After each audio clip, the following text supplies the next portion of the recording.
네, 다시 뵙게 돼서 반갑습니다.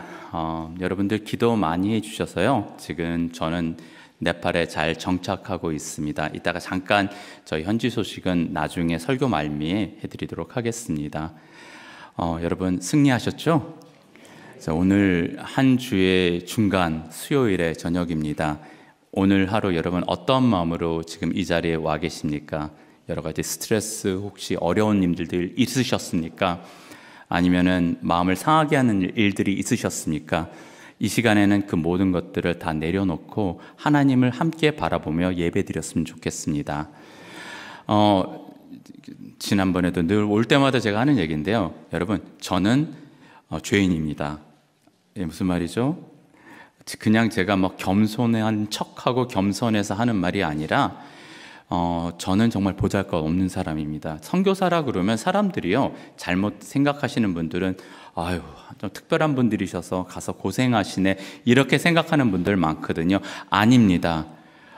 저는 저 자신을 볼 때마다, 생각할 때마다 소스라치게 놀랄 때가 있습니다. 네가 무슨 선교사냐? 그러니까 저 자신이 생각하고 순간순간 인간적인 생각이 들고 막 이럴 때가 너무 많습니다. 그러니까 아침 시간에도 말씀드렸는데 선교지에서 사람들이 제일 힘든 게 저한테 뭐냐고 물어봐요. 근데 뭐 여러 가지 있습니다. 사람들이 힘들 때도 있고 여러 가지가 있는데 결과적으로 보면 제 자신이 제일 힘들더라고요. 저 자신을 지키는 것만큼 사역에서 힘든 것이 참 없는 것 같습니다. 그런데 제가 이 자리에 설 수 있는 거는 뭐죠? 오로지 하나님의 은혜 때문입니다. 그러니까 하나님께서 제가 여러분보다 더 우월하거나 영적으로 뛰어나서 이 자리에 서 있는 것이 아니라 하나님께서 저로 하여금 역할로 여러분들께 말씀을 전하게 하기 위해서 세워주신 것뿐입니다. 그러니까 제가 지금 이 자리에서 설교를 하지만 이 설교는 여러분들에게만 전하는 것이 아니라 저에게도 해당되는 말씀입니다. 그래서 오늘 같이 이 말씀을 묵상했으면 좋겠습니다. 죄송하지만 제 얼굴을, 못생긴 얼굴을 좀 가려주시고요. PPT만 좀, 제가 아직도 카메라에 익숙하지가 않습니다. PPT만 좀 부탁드릴까요? 이게 좀 잘못됐나요? 죄송합니다.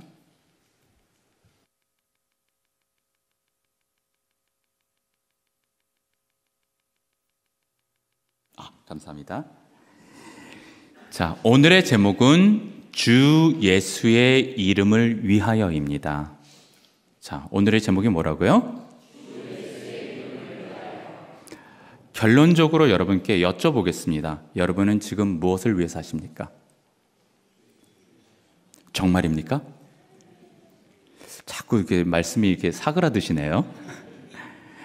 여러분, 저는 제가 생각하는, 주제는 없지만 제가 생각하는 한국교회의 요즘의 시끄러운 문제들이나 한국교회가 사회로부터 인정받지 못하는 문제들이나 이런 것들을 생각했을 때 가장 큰 문제가 무엇일까 생각해 보면요, 우리가 말로만 그리스도를 위해 살고 말로만 크리스찬으로 살지 우리 삶 속에서 나타나지 않기 때문에가 아닌가라는 생각을 주제는 없지만 해보게 됩니다. 저부터 시작해서요.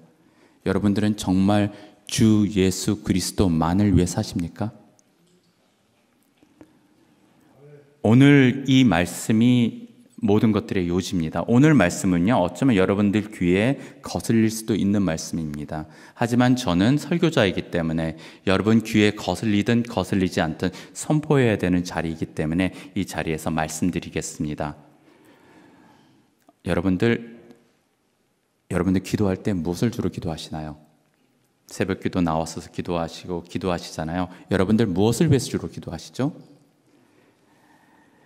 하나님 나라를 위해서 주로 기도하시나요? 아니면 내 가정, 우리 아들내미, 딸내미 좋은 학교 가는 거, 좋은 직장 가는 거. 제가 무슨 말씀 드리려고 하는지 아시죠? 그것이 잘못됐다는 것은 아닙니다. 그런데 우리가 크리스찬이라고 한다면요, 우리의 초점은 달라야 합니다. 성경에 말씀하시죠. 먼저 그의 나라와, 예수님께서 말씀하셨습니다. 먼저 그의 나라와 그의 의를 구하라. 그런데 많은 사람들은요, 먼저 나라의 나라와 나의 의를 구하고 난 다음에, 그리고 난 다음에 사이드로 하나님 나라와 하나님 의를 구합니다. 기도할 때 여러분 간절히 기도하는 것은 주로 내 문제, 가족 문제, 직장 문제, 그리고 사이드로 선교, 사이드로 교회. 혹시 여러분 이렇지 않으십니까? 물론 여러분들은 저보다 훌륭한 분들이시기 때문에 안 그러실 수 있다라고 생각은 하는데, 혹시라도 그러하시다라면 우리가 생각해 봐야 될 것이 있습니다. 나에게 정말 우선순위가 그리스도인가? 우리는 크리스찬이라고 쉽게 얘기를 합니다. 전에도 제가 왔을 때 말씀드렸죠. 크리스찬이란 말이 뭐죠? 그리스도를 따르는 자들입니다. 근데 정말 그런가요? 여러분 혹시 돈을 따르지 않으십니까? 혹시 정치인을 따르지는 않으십니까? 좀 조심스럽습니다. 요즘 한국상에서. 하지만 그것도 우상입니다. 여러분 무엇을 따르십니까? 여러분은 대한민국을 해방시켜주고 대한민국을 다시 살게 한 그 근본적인 것이 무엇이라고 믿습니까? 예수 그리스도입니까? 복음입니까? 아니면 특정 정치인입니까? 아니면 경제의 힘입니까? 국방력입니까? 제가 조금 예민한 부분들을 건드리셨는지 모르겠습니다. 하지만 저는 철저하게 복음주의 입장에서, 말씀의 입장에서 여러분들께 질문 드리는 겁니다. 우리는요, 나도 모르는 사이에 내가 우상을 만들고 있습니다. 여러분들의 우상은 무엇인가요? 여러분 많이 들으신 말씀이잖아요. 그런데 여러분 정말 하나님 믿으시나요? 하나님께서는 이 땅을 어떠한 환경 속에서도 회복시킬 수 있는 분이시고 한국교회를 다시 세우실 수도 있는 분이라는 그런 주권을 가지신 분이라는 걸 믿으시나요? 여러분 관념에서만 믿지 마시고요, 정말 삶 속으로 그 고백이 나왔으면 좋겠습니다. 자, 너무 서론 길러졌네요.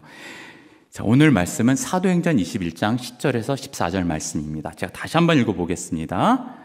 자, 오늘 배경은 어떤 배경이냐면요, 바울이 이제 예루살렘을 향해서 들어가다가 이제 가이사랴라는 지방에서 여러분 잘 알고 계신 7집사 중에 한 분인 빌립의 집에 머물 때의 이야기입니다.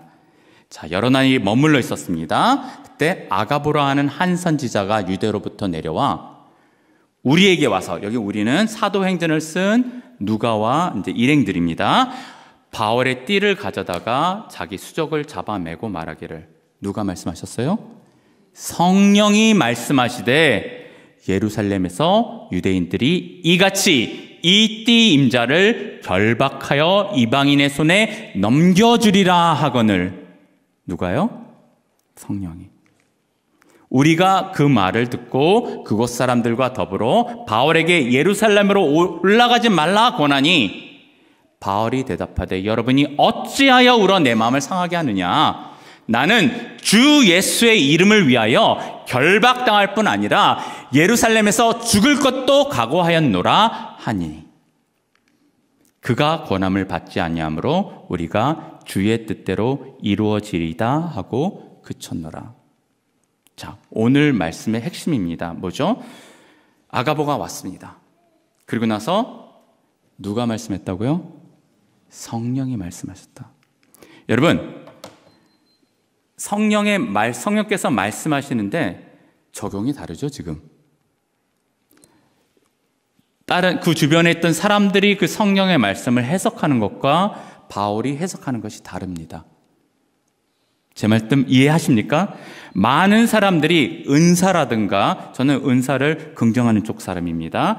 은사라든가 뭐 기도해서 아니면 말씀 가운데 성령의 음성을 들었다 해서 멈추는 경우들이 많습니다.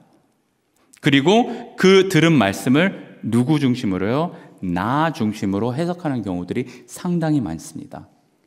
극단적인 은사 운동이 가끔가다 문제가 되는 경우들이 뭐죠? 성령의 음성을 듣고 그것을 나의 개인의 중심으로서 해석하는 것입니다. 제 말씀 이해되시나요? 그러할 때 문제가 생기는 거죠. 그런데 자, 오늘 성령께서 이렇게 말씀하셨는데, 그러면 이제 사도 바울이 잡혀서 끌려갈 거다, 이제 모진 고난을 당하게 될 거다라는 컨텍스트입니다. 여러분들이 사도 바울의 입장이라면, 자, 분명히 성령께서 미리 얘기해 주셨습니다. 여러분들은 어떻게 하시겠습니까? 와, 하나님께서 미리 나 고난 당하지 말라고 알려주셨네. 그래, 하나님이 나를 살리셨구나에 초점을 맞추시겠습니까? 아니면 하나님 나라에 초점을 맞추시겠습니까? 제가 조금 어려운 얘기 드렸나요? 여러분들은 많은 경우에 우리는 신앙생활이 말은 그렇게 안 하지만 나 중심으로 해석하려고 하고 나 중심으로 신앙생활을 하게 됩니다.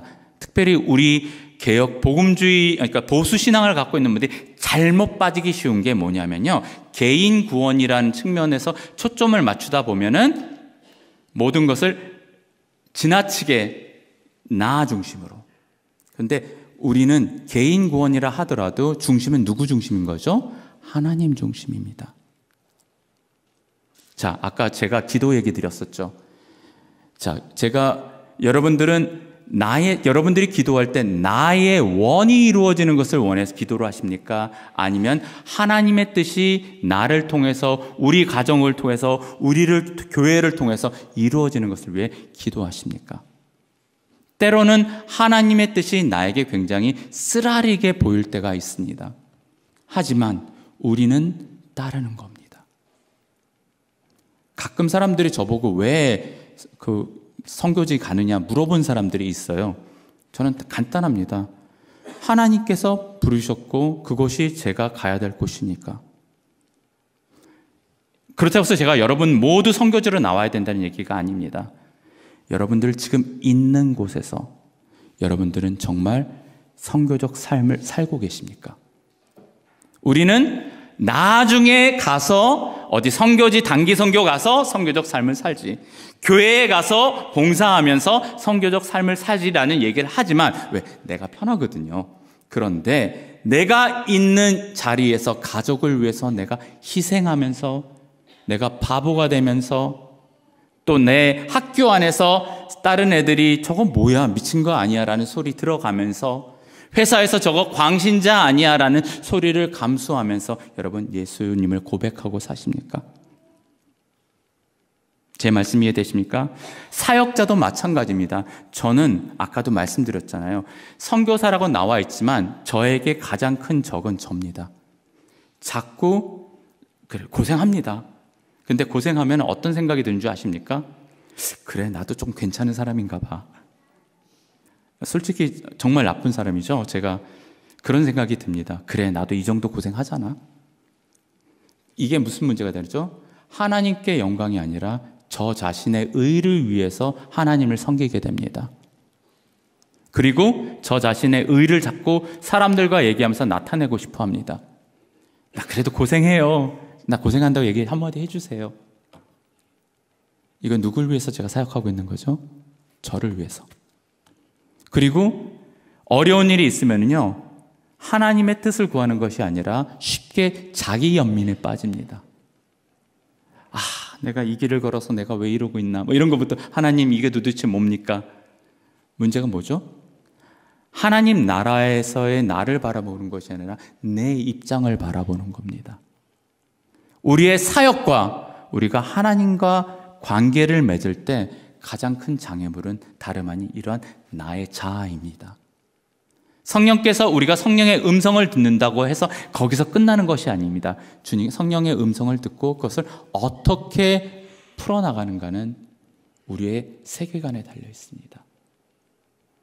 여러분은 무엇을 위해 사십니까?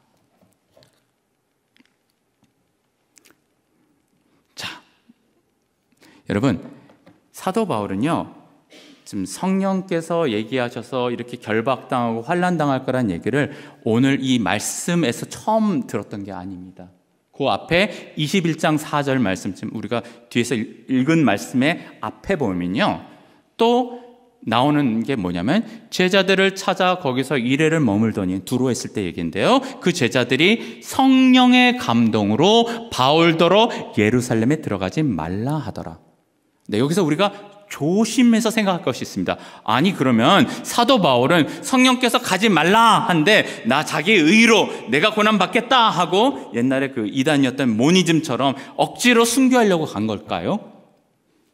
여기에 대한 이제 고민들이 생기죠. 근데 여기서 한글 성경에 이런 식으로 나왔지만 성령의 감동으로 바울더러 예루살렘에 들어가지 말라라고 하신 표현은요, 헬라어를 조금 풀어서 해석을 하면요, 한글 성경에서 약간의 오해 소지가 있는데 원어의 헬라어 성경을 풀어서 보면은요, 성령께서 감동으로 이러한 일이 있을 것을 예고해 주시고, 그래서 제자들은 바울더러 예루살렘에 들어가지 말라. 그 이유는 제자들은 성령의 감동으로 받은 것이 있기 때문에, 그 받은 것이 가지 말라가 아니라 가면 이러한 일이 있을 거라는 사실입니다. 무슨 말인지 이해되시죠?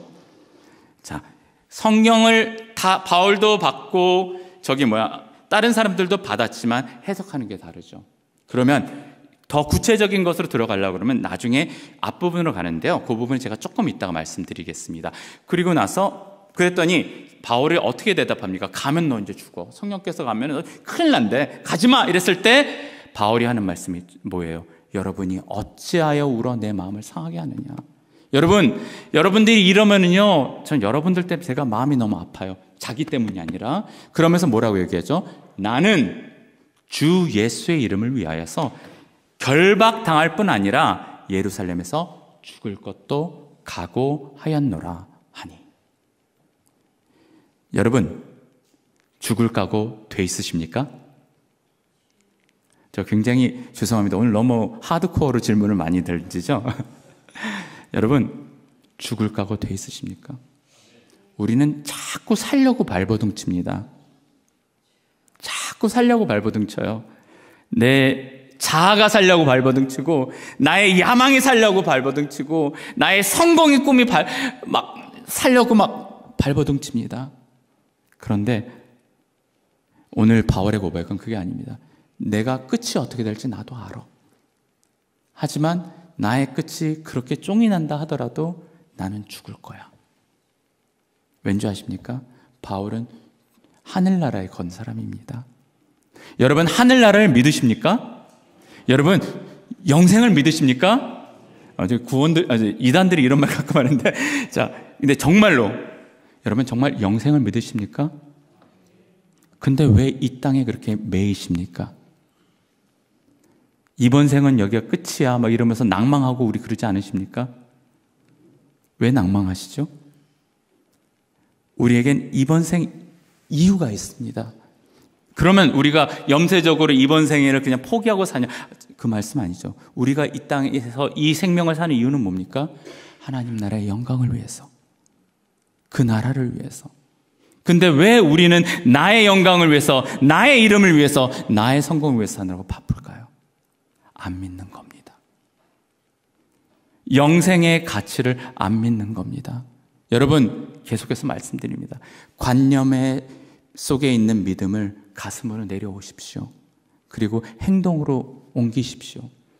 이 믿음이 관념에서 가슴으로 와서 행동으로 나오기 전까지 여러분들이 믿는다는 믿음은 믿음이 아닙니다.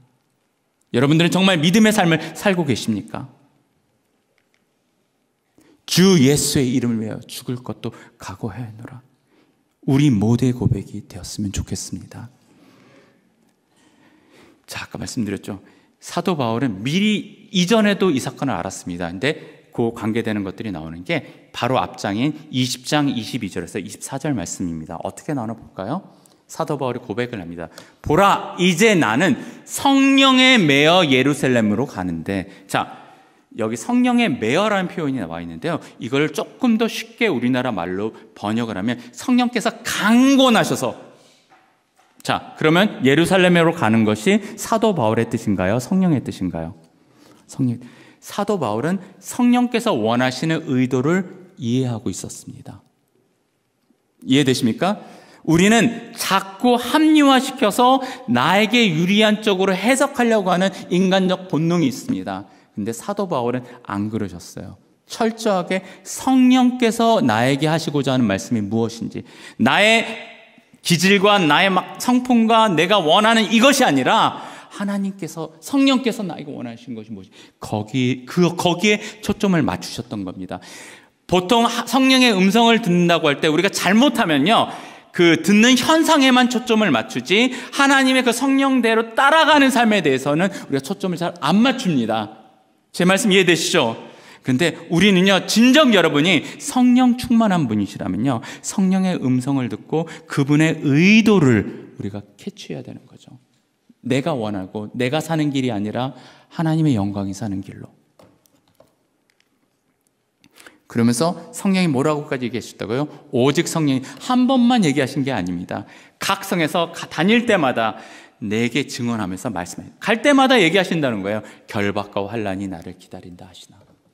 하지만 사도 바울은 계속 들리는 그 음성을 하나님 나라를 위해서 해석해서 하나님 나라를 위해서 나아갔습니다. 도망가는 그런 장소로 살피지 않았던 것입니다.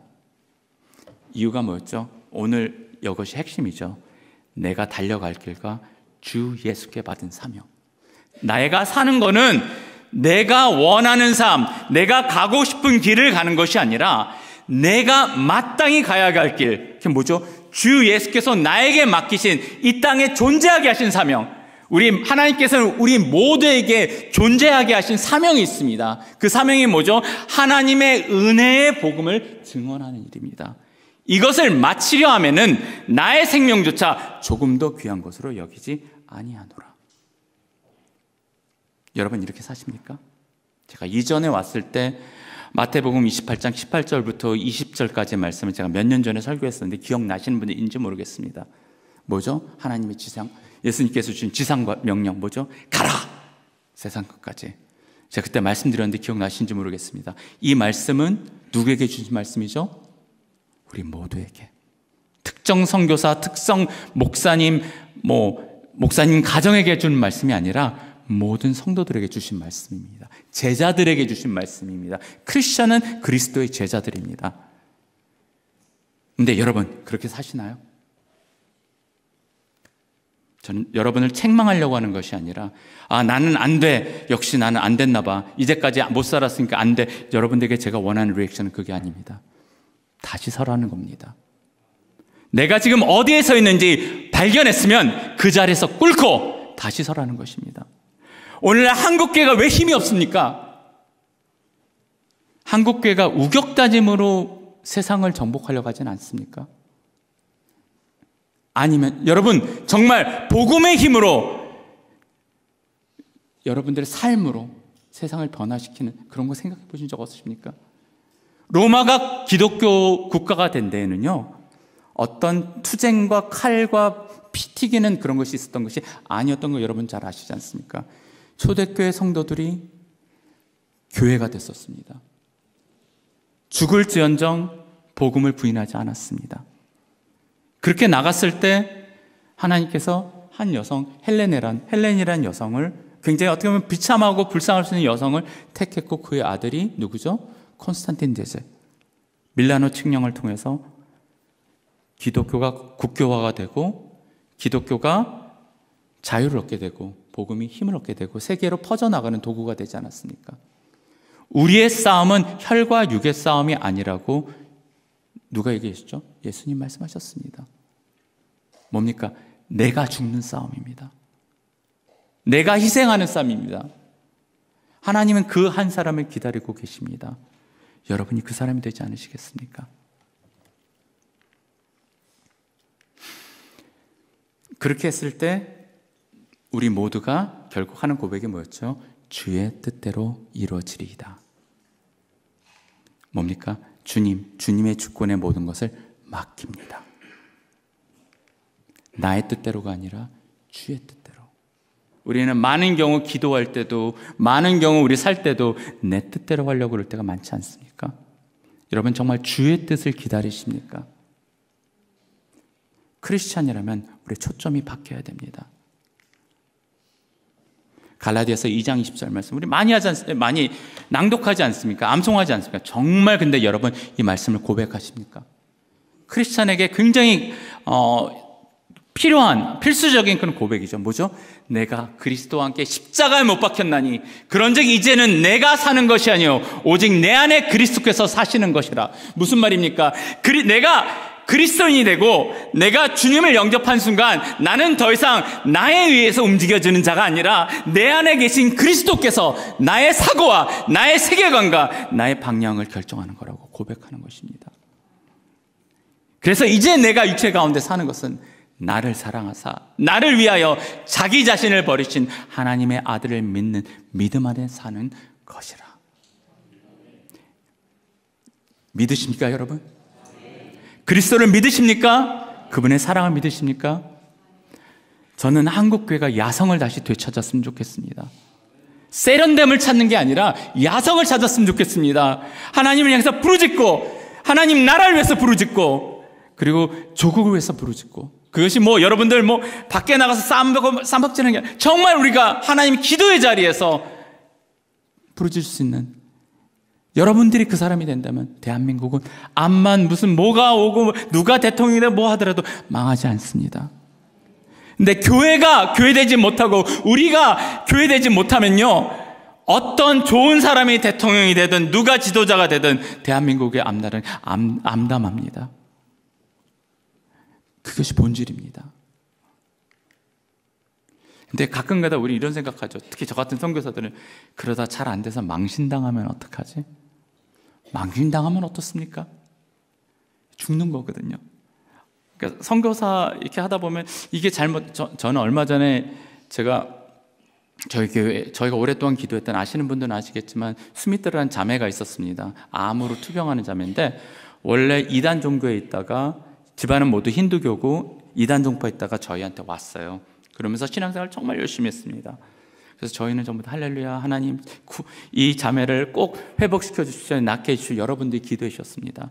정말 낫게 해줄 거라 생각했었고 좋아지기도 했었습니다. 그런데 어느 순간 갑자기 그 자매가 순간적으로 나빠지더니 소천해버렸습니다. 주님, 이것은 뭡니까? 왜냐하면 그 가족들은 다 힌두교고 네가 교회를 다녀서 이렇게 아파, 이런 얘기까지 할 정도로 핍박이 있었던 집안이었거든요. 이제 저는 어떻게 사역을 합니까? 인간적인 생각에서. 이런 인간적인, 제가 굉장히 이렇게 연약한 인간입니다. 그런 생각들 속에 있었습니다. 그런데 여러분, 하나님의 계획과 우리의 계획이 다른 거 아십니까? 우리가 생각하는 세계와 하나님의 세계관이 다른 거 아십니까? 어떤 일이 있은 줄 아십니까? 자매는 죽었는데 그 가족들이 저한테 와서 고맙다고 그러는 거예요. 왜 고맙냐고 하냐면, 그래도 네가 얘가 아플 때 제일 많이 돌봐줬었고, 그래도 교회에 너희들이 얘를 갖다가 기쁘게 해줬었고 위안을 주지 않았느냐. 그게 고맙다. 그 남편이 목수거든요. 그래서 저희가 지금 교회 짓고 있거든요. 무료로 자기 노임 안 받고 자기가 도와주겠다면서 목공일을 해줬어요. 저는 앞으로 그쪽에 복음이 하나님께서 들어가는 통로로 쓰지 않을까. 스미트라 자매는 구원 받았거든요.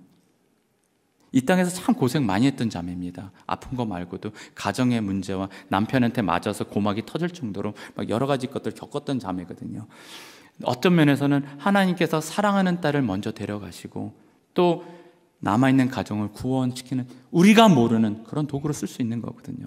그런데 하나님의 나라의 계획을 우리는 바라보지 못하기 때문에 자꾸 우리의 눈으로 보니까 망신당하면 어떡하지? 망신당하면 어떻습니까? 하나님 나라는 일은 하나님이 하십니다. 자꾸 내가 주제넘게, 종놈이 주제넘게 주인 걱정하는 거죠. 오해받으면 어떡하지? 여러분, 저 같은 선교사들이 제일 조심하는 것 부분 중에 하나가 오해입니다. 한국 교회랑 혹시 의사소통이 잘못돼서 오해받으면 어떡하지? 근데 제가 하나님 앞에서 이 부분을 놓고 참 많이 회개를 했습니다. 뭐냐면 하나님께서 저에게 준 책망이 네가 사람 눈치 보고 사역하니 아니면 나를 바라보고 사역하니. 사람들이 너를 제대로 이해하든 못 이해하든 그게 중요한 게 아니야. 네가 내 앞에 바로 서 있냐 아니냐, 네가 나 따라가느냐 아니냐, 그게 더 중요한 거 아니니. 하나님 저에게 그런 책망을 주시더라고요. 여러분, 세상을 살면서 사람들에게 오해받는 거 걱정하지 마십시오. 사람 눈에 사는 거 아닙니다. 우리는 누구 앞에 사는 거죠? 하나님 앞에 사는 겁니다. 여러분, 정말 하나님 앞에 사십니까? 사역자들은요, 자꾸 사람들 거슬려요. 눈치를 보게 돼요. 원하든 원하지 않든. 그런데 우리는 그걸 극복해야 됩니다. 교회에서도 마찬가지고요. 다른 사람이 나를 어떻게 바라보는 거에 신경 쓰지 말고요. 하나님께서 나에게 무엇을 원하시는가에 거기에 더 귀를 기울이십시오. 그게 크리스찬입니다. 이제 내가 육체 가운데 아까 말씀 끝까지 보면요, 사는 것은 이유가 뭐라고요? 나를 사랑하사 나를 위하여 자기 자신을 버리신 하나님의 아들을 믿는 믿음 안에서 사는 것이라. 여러분, 내가 너를 결코 버리지 아니하시리라. 누구의 약속입니까? 하나님의 약속입니다. 지상명령에서 예수님께서 가라고 하셨지만 거기서 끝난 게 아니죠. 내가 세상 끝날까지 너희와 항상 함께하리라. 누구의 약속입니까? 하나님의 약속입니다. 그분은 어떤 분이십니까? 여러분, 정말 예수님이 어떤 분인지 믿으십니까? 하나님이 어떤 분이신지 믿으십니까? 제가 얘기하잖아요. 전 정말 제가 저 자신을 보면 너무 창피해요. 저의 과거를 봐도 창피하고, 때로는 사람을 만나서 얘기하고 돌아올 때마다 허탄한 생각이 듭니다. 아이고, 내가 또 말도 실수했고, 내가 또 나 잘난 척했고, 뭐 이런 것들부터 해서 나는 정말 하나님 앞에 정말 이렇게 막 얼굴을 비칠 정도, 못할 정도로 정말 이런 죄인인데, 이런 나를 하나님은 안아주시고, 나를 가장 귀한, 하나님께서 가장 귀하게 여기신 예수 그리스도의 피로 잔인하게 우리를 위해서 희생시키시고 구원해 주신 존재입니다. 근데 뭐가 문제인가요? 여러분, 뭐가 문제입니까? 지금 당장 눈에 아무것도 잡히지 않고 보이지 않는다고요? 하나님이 계십니다. 그분을 믿으십시오. 우리의 초점을 내 세상, 내 가족, 여기서 하나님으로 바꾸십시오. 세상 일을 하나님께 맡기고 내가 주님 안에서 나아갈 길을 바라보시죠. 요한복음 12장 24절 25절 말씀, 내가 진실로 진실로 너에게 이르노니 한 알의 밀이 땅에 떨어져 죽지 아니하면 한 알 그대로 있고 죽으면 많은 열매를 맺느니라. 전 선교사로서 이 말씀 늘 가슴에 새기려고 합니다. 내가 죽어야 선교지가 삽니다. 내가 죽어야 가정이 살 수도 있습니다. 내가 죽어야 교회가 살 수도 있습니다. 근데 아무도 안 죽으려고 합니다. 내가 죽어야 나라가 살 수 있습니다. 아무도 안 죽으려고 합니다. 그거보다는 자꾸 하나님 이용해서 내 성공하는 것을 여기 초점을 맞추려고 합니다. 여러분, 무엇을 위해 사십니까? 그러면서 하는 말이 계속 이어지는 말씀이 뭐죠? 자기의 생명을 사랑하는 자는 잃어버릴 것이요, 이 세상에서 자기의 생명을 미워하는 자는 영생하도록 보존하리라. 내가 움켜쥐려고 해서 움켜질 수 있는 것이 아닙니다. 놓으십시오. 그럴 때 하나님께서 우리에게 필요를 채워주십니다. 그건 하나님의 영역은 하나님께 맡기고 나는 내가 있는 자리에서 하나님의 자녀로서 내가 할 일을 해야 되는 겁니다. 여러분, 부활을 믿으십니까? 여러분, 정말 부활을 믿으십니까? 그럼 뭐가 문제죠? 우리 지난번에도 제가 이걸 놓고 설교를 했던 적이 있는데 기억나신지 모르겠네요. 여기서 예수님께서 말씀하시는 부활은요, 단순히 우리가 죽고 나서의 부활만을 말씀하는 게 아닙니다. 오늘의 부활을 얘기합니다. 내가 날마다 죽노라, 사도 바울은 얘기했잖아요. 근데 죽으면 삽니다. 부활의 전제 조건이 무엇입니까? 죽음입니다. 죽음이 없는 부활은 없습니다. 내가 죽으면 모든 것이 끝장났다고 생각하지만 내가 죽을 때 하나님께서 역사하십니다. 여러분, 요셉 얘기 잘 아시잖아요. 요셉이 정말 바닥 속에서 더 이상 아무것도 갈 데 없고 2년 동안 감옥 속에서 잊혀졌을 때, 그때 하나님께서는 요셉을 다시 완전히 죽었을 때 세워서 하나님의 역사를 위해서 사용하십니다. 하나님의 원칙이죠, 쓰시는. 여러분들, 하나님이 지금 여러분들을 죽인다고 생각하십니까? 감사하십시오. 죽으십시오. 잘 죽으십시오. 부활이 있습니다. 예수께서 가라사대 나는 부활이요 생명이니 나를 믿는 자는 죽어도 살겠고 무릇 살아서 나를 믿는 자는 영원히 죽지 아니하리니 이것을 내가 믿느냐. 동일한 말씀입니다.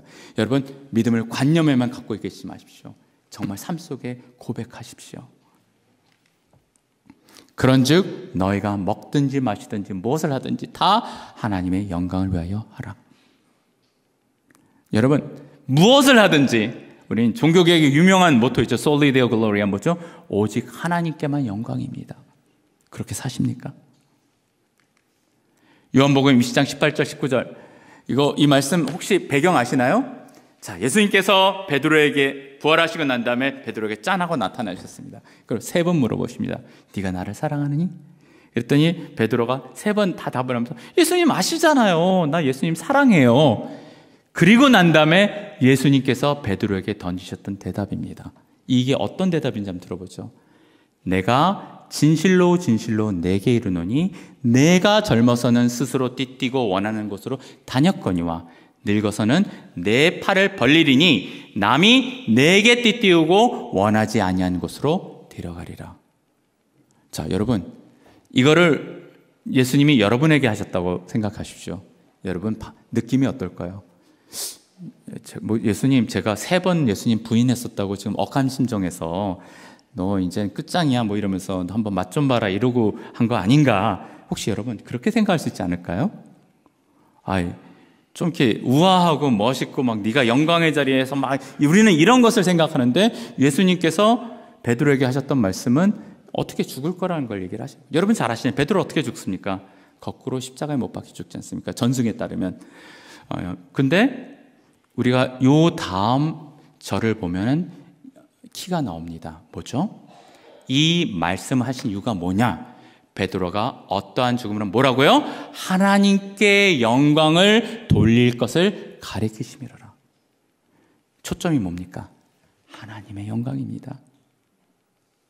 거룩한 하늘나라, 하나님의 영광.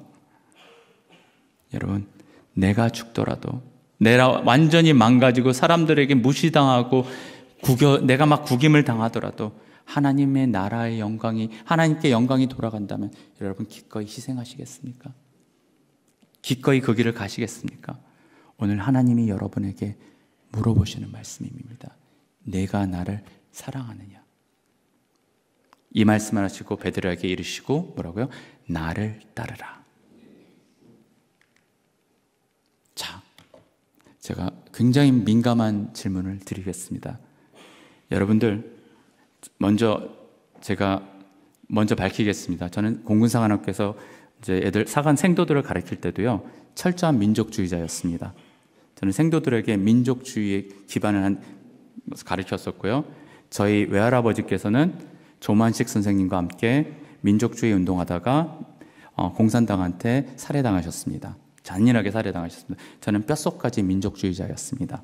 그런데 우리 크리스찬들이 조국의 영광을 위해서 사는 걸까요? 여러분, 대한민국의 영광을 위해서 사십니까? 여러분, 대한민국의 국위 선양을 위해서 사십니까? 우리의 국위가 세상 온 나라 위에, 온 세계 위에 펄럭거리면서 대한민국 만세가 되는 그런 세상을 위해서 사십니까? 저 굉장히 예민한 질문을 드렸습니다. 정답은 아닙니다. 우리는, 여러분, 오해하지 마십시오. 저는 대한민국을 사랑합니다. 우리는 대한민국을 사랑해야 합니다. 그런데 우리는 대한민국을 바라보는 눈은 뭐죠? 대한민국에 있는 내 동포들의 영혼을 구원하는 겁니다. 이 대한민국에 하나님의 나라가 실현되게 하는 겁니다. 주의 뜻, 하나님의 뜻이, 하나님의 나라가 대한민국에 임하게 하는 겁니다. 대한민국의 영광이 아니라 하나님 나라의 영광입니다. 착각하지 마십시오. 많은 분들이 착각을 합니다. 우리가 추구하는 것은 하나님 나라입니다. 보통 저 같은 선교사들이 나가서 잘못 빠지기 쉬운 건요, 선교지에서 한국화하려고 할 경우들이 많습니다. 우리의 목적은 그게 아니에요. 한국이란 이름이 숨겨져도 상관없어요. 예수 그리스도의 이름만 올라가고 그 안에 복음이 들어갈 수만 있다면. 성경에 하나님께서 이스라엘 백성을 택하신 이유가 나오죠. 이유가 뭐라고요? 작고 스스로 자고할 수 없을 정도로 작고 보잘것없는 민족이니까 내가 너를 들어서 써준다. 그래서 하나님의 영광만이 나타나게 하기 위해서. 여러분, 대한민국 많은 교회 하나님께서 주셨고 한동안에 복음의 부흥의 불꽃이 일어났었습니다. 이것이 우리로 하여금 어깨에 힘주고 그래도 한국교회가 큰 교회들이 세계적으로 몇 개나 있고 이거 자랑하게 하기 위해서일까요? 하나님 나라를 위해서 사용하시기 위해서입니다. 여러분, 우리 교회들이 그렇게 살고 있습니까?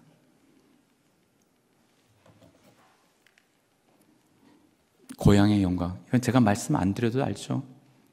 많은 교회들이 의외로 지역 감정, 나의 고향의 영광, 이런 것들을 위해서 우리 열방교회는 안 그런 건 제가 알고 있지만 많은 교회들이 아직도 이 갈등을 벗어나지 못하고 있습니다. 여러분, 하나님 나라에서 우리의 고향은 어디입니까? 하늘나라입니다. 우리의 시민권은 어디에 속해 있습니까? 하늘나라입니다. 착각하지 마십시오.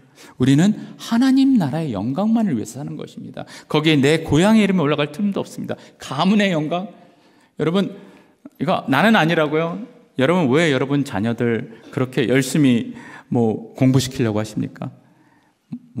그래도 우리 자녀 좋은 학교 가야 되고, 그래서 좋은 학교 가서 좋은 직장 갖고 하나님의 영광, 정말 하나님 영광 위해서 좋은 학교 보내고 싶으신 겁니까?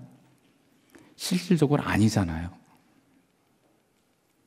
여러분, 우리는요, 유교 문화권에서 자꾸 체면 문화이기 때문에 자꾸 진짜 우리 얼굴을 자꾸 이렇게 교묘하게 숨기는 그런 버릇이 있습니다. 아니에요. 우리가 추구해야 될 것은 나의 자녀가 하나님 나라에 귀하게 쓰임받는 그런 일꾼들이 위해서 기도해야 되는 겁니다. 우리는 자녀의 청직이니까요. 그리고 마지막으로 굉장히 예민합니다. 여러분, 열방교회 이름의 영광을 위해서 사십니까? 죄송합니다, 목사님. 근데 열방교회의 영광을 위한 것은 아닙니다. 때로는 열방교회가 하나님 나라를 위해서 죽어야 될 때가 있을 수 있습니다. 때로는 열방교회라는 교회 이름이 죽어야 하나님 나라가 살 수도 있습니다. 뭡니까? 우리는 하나님 나라를 위해 사는 거고, 우리는 하나님 나라 교회의 한 지체일 뿐입니다. 제가 말씀드리는 의도 이해하시죠, 여러분? 하나님 나라를 위해 삽시다. 오로지 하나님께만 영광을 위하여. 말씀을 제가 마무리하도록 하겠습니다. 예수께서 이르시되 손에 쟁기를 잡고 뒤를 돌아보는 자는 하나님의 나라에 합당하지 아니하니라 하시니라. 많은 분들이 나 주님 섬깁니다, 교회 일 합니다, 합니다 하지만요, 실질적으로 우선순위나 모든 것에서 자꾸 뒤를 기웃거립니다. 왜죠? 내 목적과 목표가 예수 그리스도께 하나님 나라에 맞춰진 것이 아니라 혹시 이거는 해결해야 되고, 혹시 여러분들 이렇게 사시지 않으십니까? 오늘 하나님께서 말씀하십니다. 너희는 주 예수의 이름을 위하여 살아라. 우리 열방교회가, 여러분, 저는 열방교회에 대해서 정말 깊은 애정이 있습니다. 여러분 아시는 분 아시겠지만 굉장히 저는 여기에 깊은 애정이 있습니다. 저는 이 열방교회가 정말로 대한민국 많은 교회들의 본이 될 수 있는, 정말 열방교회 성도들은 하나님 나라만 바라보고 살더라. 열방교회 교회에는 정말 예수 그리스도가 살아있더라. 열방교회는 주 예수 그리스도의 이름만 높이며 살더라. 라는 그런 얘기가 제 귀에 들려왔으면 좋겠습니다.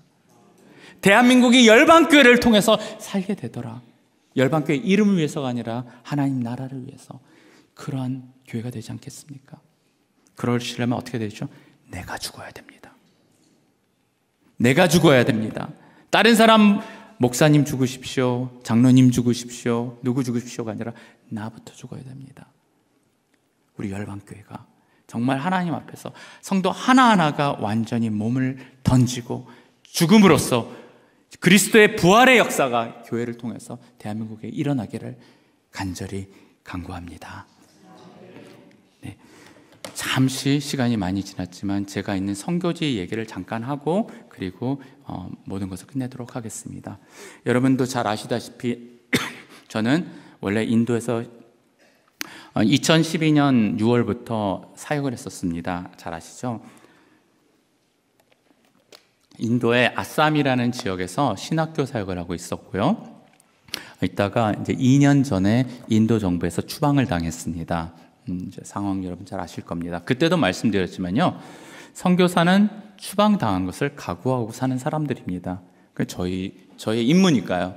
그게 중요한 것이 아니라 추방당했을 때 하나님께서 어디로 재배치하는지 거기에 대해서 우리는 민감하게 귀 기울여야 된다고 생각을 하는데, 하나님 그래서 기도의 시간을 갖고 했었는데, 그때 여러분들과 말씀 나눈 것처럼 저를 네팔 옆에 있는 나라로 보내주셨습니다. 그리고 그 나라에서 인도에 있는 신학교도 운영할 수 있는 은혜를 주셨습니다.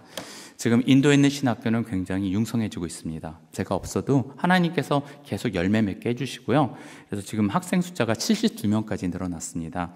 그리고 학위과정도 신학 학사부터 목회학 석사, 신학 석사까지 인도 정부에서 인증되는 학위로 지금 나오고 있습니다. 금년부터 신학 석사 학위가 추가됐거든요.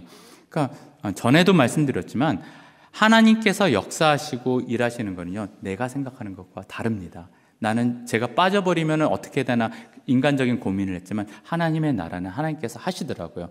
그 후로도 계속 제가 네팔에서 학교를 운영할 수 있게 해주셨고요. 그리고 요번에 5월 22일 날 지금 네팔에서 학생들 3명하고 그다음에 네팔이 죄송합니다. 인도에서 학생들 3명하고 교수님 2분이 방문하게 됐습니다. 원래는 초청이 좀 복잡하게 되긴 했는데 초청을 받고 오게 되는 거였는데 어쨌든 여러 상황들이 있지만 기도해 주십시오. 이분들이 아무런 비자라든가 이런 것에 문제 없이 와서 한국 교회에서 좀 배울 수 있는 것들은 배우고 그래서 그것을 자기 현장에서 좀 체험하고 그것을 쓸 수 있도록 좀 기도해 주시고요. 그리고 난 다음에 여러분 저는 다시 네팔에서 이제 치트완이라는 주에 지금 지내고 있는데요. 이 지역은 여러분들이 생각한 지난번에도 말씀드렸지만 네팔하면 떠올리는 히말라야 산맥 지역이 아닙니다. 열대지방입니다. 한여름에 40도가 넘어가는 지역이거든요. 굉장히 더운 곳이에요. 근데 이제 그 지역을 가게 됐던 게 지난번에도 말씀드렸지만 제가 있는 지역에서 정글 지역이 가까이 있습니다. 이 정글 지역에 호랑이도 나오고 야생 코끼리도 전 호랑이하고 약간 인연이 좀 있습니다. 말씀 다 못 드리겠는데 표범도 제 옆 동네 저희 옆에 집에 한번 나타나서 한번 난리쳤던 적도 있고 호랑이도 저희 동네 왔었고 코끼리 야생 코끼리도 왔었고 뭐 파이썬이라고 비단뱀 큰 거 있죠. 어린 왕자에 나오는 뱀 걔가 실물로 봤습니다. 실물 영접을 했는데 옆에 집에 그것도 와가지고 왔는데 이제 문제는 뭐냐면 저희는 그래도 정글은 아니거든요. 정글 안의 생활은 더 험합니다. 근데 그 안에서 유랑 생활을 하고 있는 채팡이라는 민족을 만나게 됐습니다. 굉장히 순수한 민족들인데 정부가 그들을 갖다가 강제로 한 곳에 모아가지고 마을을 형성하게 했는데 굉장히 어려워요. 근데 거기에 크리스찬 복음이 들어가기 시작해서 복음화율이 점점 올라가고 있습니다. 그런데 문제가 뭐냐? 사역자들이 교육을 전혀 못 받았습니다. 목사님들이 심지어는 초등학교도 못 나왔어요. 그럼 문제가 뭐냐? 지금 네팔에 이단들이 서서히 들끓기 시작합니다. 이단들이 들어왔을 때 무방비 상태입니다. 그래서 저는 제가 할 수 있는 사역이 무엇일까 기도하면서 하다가 이분들을 훈련시키고 이분들을 서포트하는 쪽으로 나가야겠다라고 이제 기도하면서 생각을 하고 거기에 맞춰서 센터를 조금 안전된 지역에 놓고 그쪽 지역에 애들을 보면 다 머리가 노래요. 영양실조로. 그 목사님 사모님이 오랫동안 너무 끙끙 앓은 거예요. 너무 심하게 앓아서 이게 뭔가 해서 알아봤더니 영양실조였더라고요. 그래서 지금 제가 생각하는 거는 이제 그 사람들을 인도에 있는 신학교랑 연결을 시켜가지고 학위는 인도 신학교에 학위를 주고 우리가 처음부터 가리킴, 지금은 이제 전수 과정부터 시작을 하고 있는데 시작을 이제 했고 학생은 10명입니다. 지금 현재 그 사람들을 저희가 센터를 만들어서 일단은 데려와서 한 달에 2번씩이라도 데려와서 먹이고 그리고 재우고 좀 쉬게 하고 그리고 가르치고 보내고 이런 식의 지금 계획을 짜고 있고 지금 거의 이제 준비가 마무리에 다다르고 있습니다.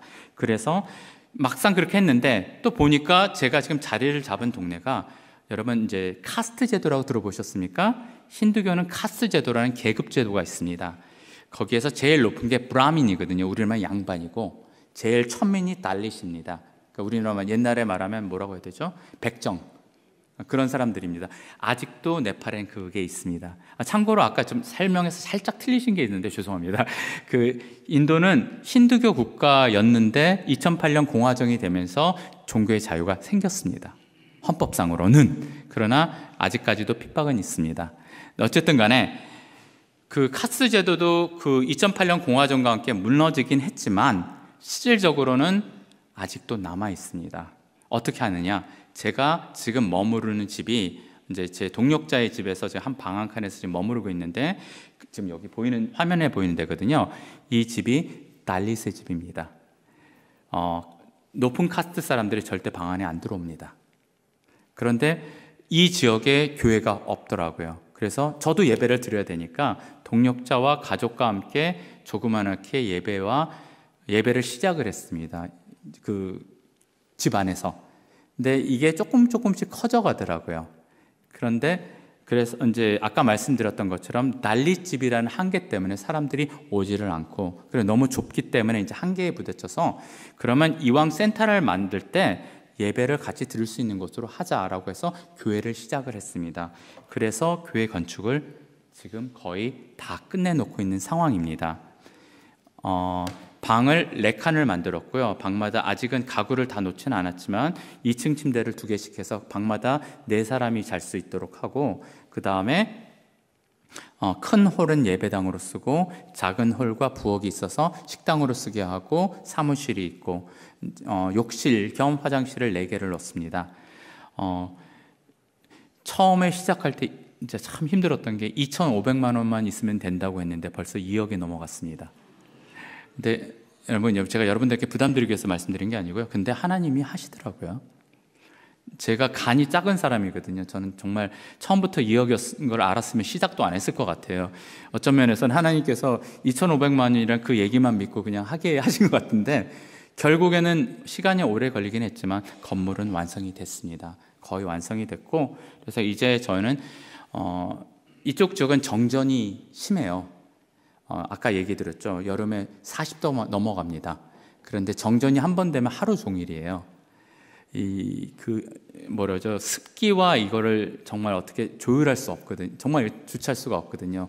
그래서 그런 상황이라서 이제 저는 언제든지 쫓겨날 수 있는 사람이잖아요. 제가 쫓겨나더라도 남아 있는 사람들이 운영할 수 있어야 되잖아요. 그래서 그런 유지비라든가 이런 것들 하기 위해서 태양열 전지를 설치하기로 했습니다. 그래서 지금 그 계획이 있고, 에어컨을 각 방마다, 그 다음에 홀마다 해서 총 8개를 놓기로 했습니다. 그래서 지금 그것만 완성이 되면은 이제 건물은 거의 다 끝나갈 것 같습니다. 그리고 이러는 와중에 제가 좀 감시를 당하는 부분이 좀 있거든요. 그래서 제가 말을 다 쉽게 할 수는 없습니다. 실제로 있었던 것들은.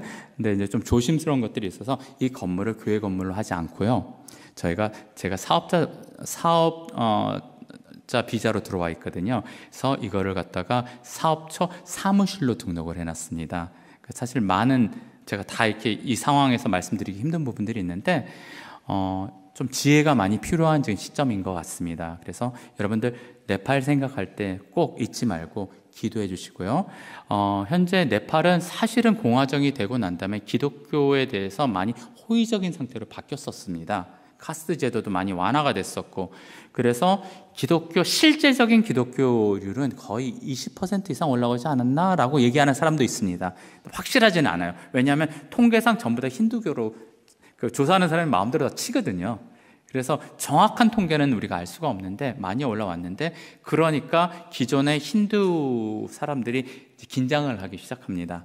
그리고 지금 작년에 새로운 정권이 바뀌었는데 연정이에요. 되게 재밌는 게 극좌 수상과 우파 다수당이 연결해서 내각 책임제거든요. 그렇게 해서 지금 잡고 있는데, 문제는 뭐냐면 이 사람들이 친인도적인, 인도 나라 친인도적인 그런 방향. 이전 나라 수상은 지나치게 친중국적이었다면 이번엔 또 친인도적이에요. 친인도적이면 문제가 뭐냐? 힌두교가 강조가 됩니다. 그렇게 되면은 기독교를 또 탄압하기 시작합니다. 그래서 작년에 미국인들이 27명이 추방됐어요. 한꺼번에. 그리고 한국 선교사님도 서부 지역에서 2명이 추방당했습니다. 그러니까 굉장히 민감한 지역입니다. 그래서 저 같은 경우는 소고기를 좋아하지만 그 나라에서는 안 먹고 일부러 소고기를 먹는 것도 문제가 됩니다. 네팔 사람이 소고기를 먹으면 감방에 갑니다. 이게 참 우리가 보면 우스운 얘기인데, 그 사람들 나름대로의 로직은 종교의 자유가 있지만 힌두교들을 우리가 존중해줘야 되기 때문에 소고기를 먹으면 안 된다라는 좀 독특한 논리예요. 하여간 그런 식으로 돼 있는데, 지혜를 위해서, 그리고 여러 가지 이제 상황들 속에서 이 프로젝트가 잘 진행될 수 있도록 여러분들 같이 기도 부탁드리겠습니다. 네, 감사합니다. 제가 기도 한번 할까요? 같이 기도드리겠습니다. 하나님 아버지 감사드립니다. 오늘 수요일 저희들 모여서 주님의 말씀을 들었습니다. 말씀을 전하는 사람 주님 한계 아시죠? 하지만 주님께서 역사하여 주십시오. 하나님, 우리가 예수를 믿는다고 하지만 많은 경우에 관념 속에 예수를 가둬놓고 관념 속에 신앙을 가둬놓고 정말 믿지 않는 경우들이 많지 않았습니까? 용서하여 주십시오. 저들이 삶으로 신앙을 고백하게 주님 붙잡아 주십시오. 살든지 죽든지 무엇을 하든지 오로지 예수 그리스도만을 사는 그러한 저희들의 삶이 될 수 있게 도와주시고 저희들이 하늘에 썩어지는 미랄이 돼서 대한민국의 희망이 될 수 있도록 주님 붙잡아 주십시오. 내가 죽어서 교회가 살고 내가 죽어서 나라가 사는 역사가 이루어지게 주님 붙잡아 주십시오. 감사합니다. 이 모든 말씀 예수님 이름으로 기도드립니다. 아멘.